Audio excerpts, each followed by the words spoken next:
welcome back to another episode of Compare and Contrast, where we put in two separate games and see which one is superior. However, this time we're not going to be comparing two separate games from a different franchise this time, rather two separate ports of a game. You may think that the Wii version of Sonic Unleashed is just a straight up port of the Xbox 360 and PS3 versions of the game, but believe it or not, these two games actually differ significantly with one another.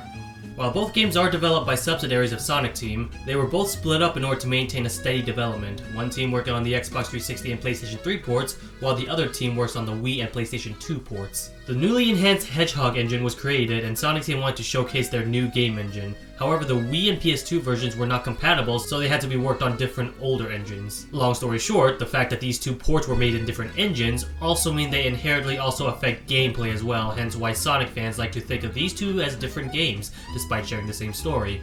I've debated on whether or not to cover the story for this game, since really they're both nearly identical with the exception of the Wii version cutting some cutscenes. However, at the same time, I kind of want to cover them. Just give my feedback and my opinion on it. So instead, I'll be putting up a spoiler warning, and if you guys want to skip my overall thoughts on the story, go to this timestamp. Otherwise, if you guys are interested in what Sonic Unleashed has to offer in terms of an adventure, let's dive right in.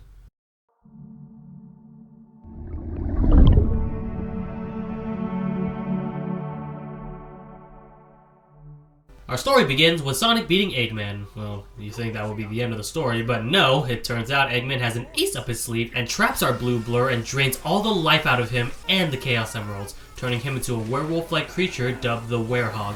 Flying into the vacuum of space and crashing down to Earth, surprisingly, he lives from the fall and is acquainted by a purple furry creature who's lost his memories. While scared at first with Sonic's appearance, he starts to warm up to him. Sonic eventually turns back to normal after nighttime has passed, as our hero seems to link his new Werehog form to the day and night cycle. Despite the knowledge we encountered, our number one priority is to regain the purple creature's memory, who Sonic decides to nickname Chip after his obsession to downright orgasmic levels and love towards a sundae vendor who sells chocolate chip sundae. God, this is uncomfortable. And so we ask around town to see if there's anyone who knows Chip. And no dice. It seems the town folks are more worried about the massive earthquake that seems to split the world in 7 parts. Also, Tails show up and it seems like he's in trouble. We save him and he tells us about the link between the world splitting apart and Sonic's new Werehog form are somehow related. He happens to know a professor named Professor Pickles who can help us fix our dilemma, and it's off to Spangonia, the Sonic Universe version of Spain. Using Tails' Tornado 1 airplane, we head out for the country, and it turns out he's been kidnapped. One of his students tells us that Professor Pickles has been kidnapped by Eggman. This knowledge seems to spark so much of a shockwave that Chip dies. Wait, what? Let's go and find the professor. Oh, it's for visual gag. My mistake. There's just no way Sega would ever kill off a character in the Sonic series. With more investigation, we found out that the professor is being held hostage in Eggman's chamber somewhere in Missouri, and with the press of a button... Wait, how does he know that that was gonna free him? Whatever, I guess Tails is just a tech geek that he recognized buttons. We rescue him, and he tells us that what's happening to the planet at the current moment is the awakening of Dark Gaia, a similar event that happened 10,000 years ago. Dark Gaia managed to split the world into separate pieces thanks to his center core area. After our brief backstory, Dr. Eggman is attacking Missouri once again, forcing the citizens to tell him the Temple of Gaia. I assume this is Dr. Eggman's way of saying that he wants to awaken Dark Gaia from its slumber to take over the world? Anyway, Sonic attacks his robot henchman and Eggman flees. Following him, we destroy the Egg Beetle and goes into the Temple of Gaia, which we happen to stumble across. Inside, he restores the life back to one of the Chaos Emeralds and furthermore, restores part of the planet. You got all that? Good. Rinse and repeat for the next 7 dungeons. There are some occasional banter in the middle of the story, like meeting Amy and having her mistaken Sonic for... Sonic. Or some interaction with some of the townsfolk and their culture, but otherwise they're relatively there for filler, as it doesn't really affect much to the story, other than I guess motivation to stop Eggman, which I'm already naturally inclined to do so anyways. After all that adventuring, Chip finally regains back his memory once we unlock the last Gaia Temple. It turns out Chip is actually Light Gaia, and it was his duty to protect the Earth from Dark Gaia, but Eggman, the conniving menace he is, decides to free them both, leading to the rebirth more earlier than should, which explains why the world is split apart and why our heroes need to fix it. It's basically a rebirth conundrum that the world resets and everything goes back to normal after the mass destruction. It is also explained why Sonic's Werehog form was not affected by the chaotic nature of Dark Gaia, as it's due to Sonic's good nature that he was able to withstand his demons and use his powers for good, and it's thanks to him that Chip manages to find the motivation further to help the world and save it, after experiencing their food and traditions. With one last pep talk, it is time to take on Eggman. Holy f***! That was painful! How the hell did this level take 44 minutes? It's not even accounting the many deaths I had to endure.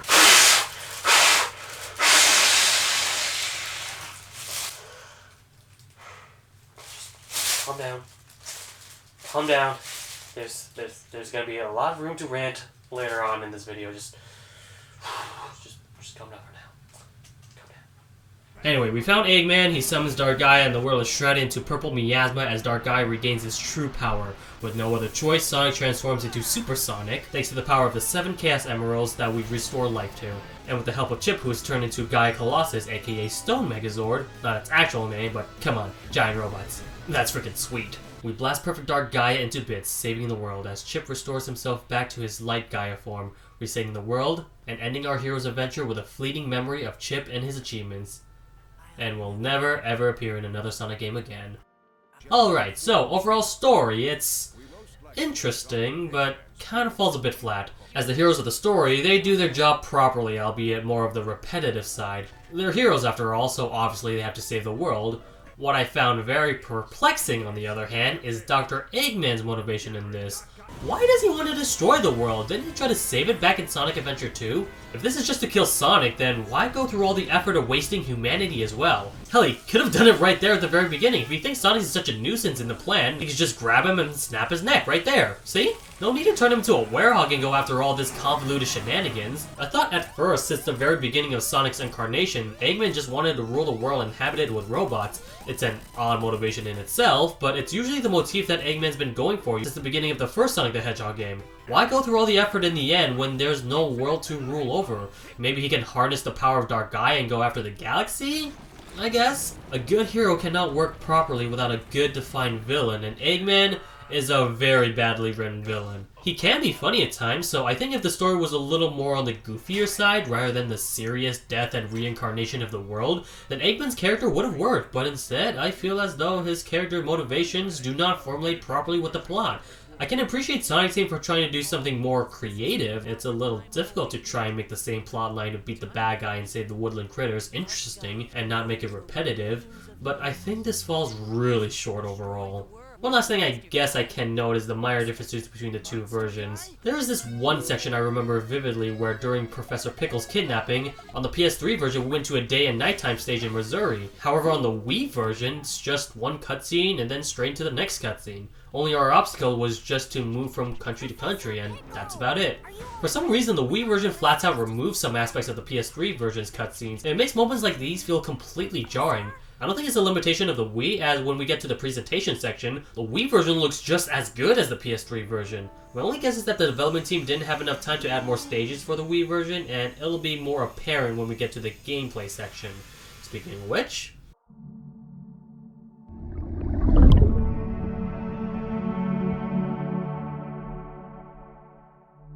both games play nearly identical to each other in terms of gameplay styles. The difference between the two versions are in terms of the game engine and mechanics, but overall the objective is pretty much the same for both games, with the exception of the Wii exclusive missions, where you go from various different missions such as collecting enough rings or avoiding certain obstacles along the path.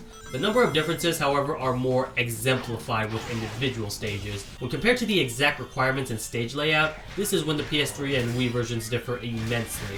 Let's start with the PS3 version first. Most of these levels have you go from point A to point B for both daytime and nighttime stages. There may be some obstacles such as enemies, stage hazards, and puzzles, or specifically the lack thereof. All it really takes is just to put one object to a specific platform. But overall, the objective of the level is designed for you to go from point A to point B to at least finish the level, or at least that's one of the requirements in order to progress through the game. The other requirement is for you to collect sun and moon medals present within each stage, and the amount of them contained in each level varies. I'd say for the nighttime stages, it's perfectly fine as the fun with those werehog stages tends to be exploration, but the goal for pretty much all of these daytime stages is to get to the end as fast as possible. It would have been nice if these medals appeared during the speedrun sections, which for the most part, it is. Hell, when I go to a hidden path, I'm also rewarded with these medals and it feels so satisfying. However, nothing is more annoying when you finally progress to the next stage, only to be met with needing to collect more sun and moon medals.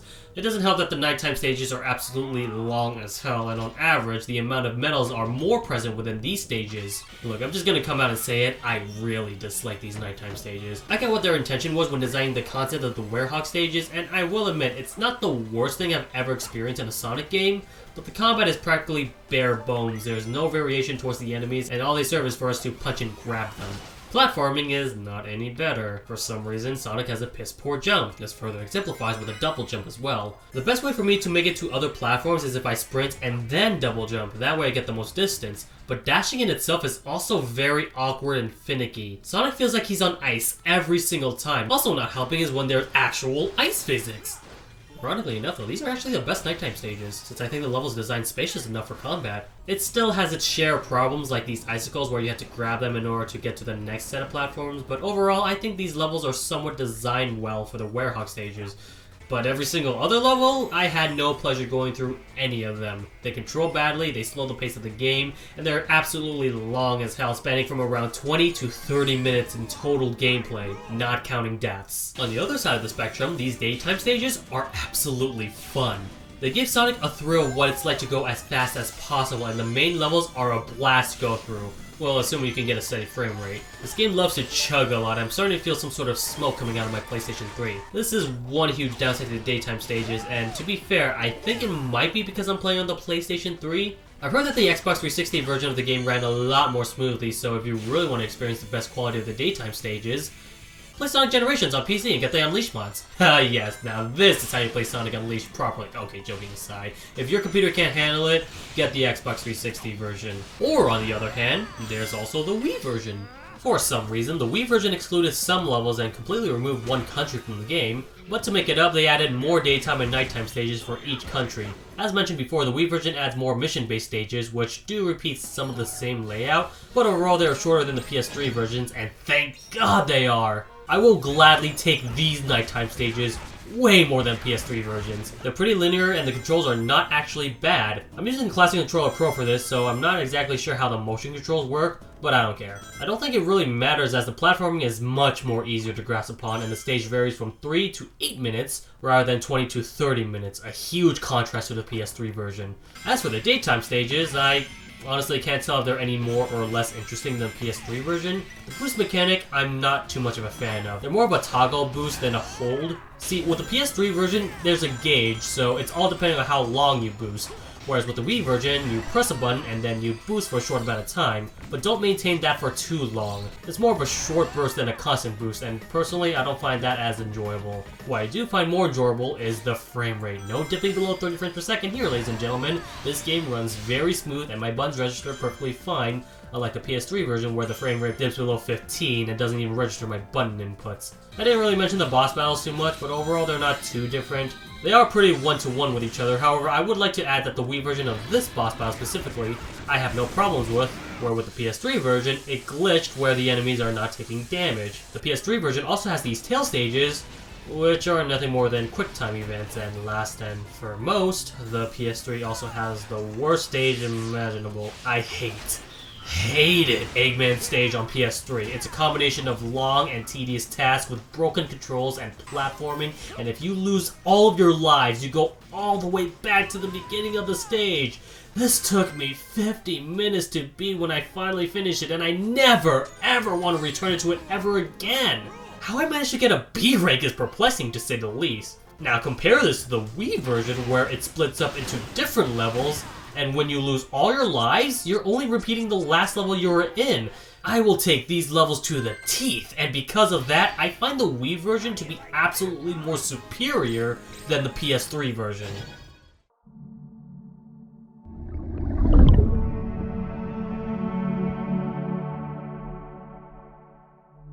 This may seem like a no-brainer. Of course the PS3 is going to look better. It's in HD and the Wii version only outputs in 480p.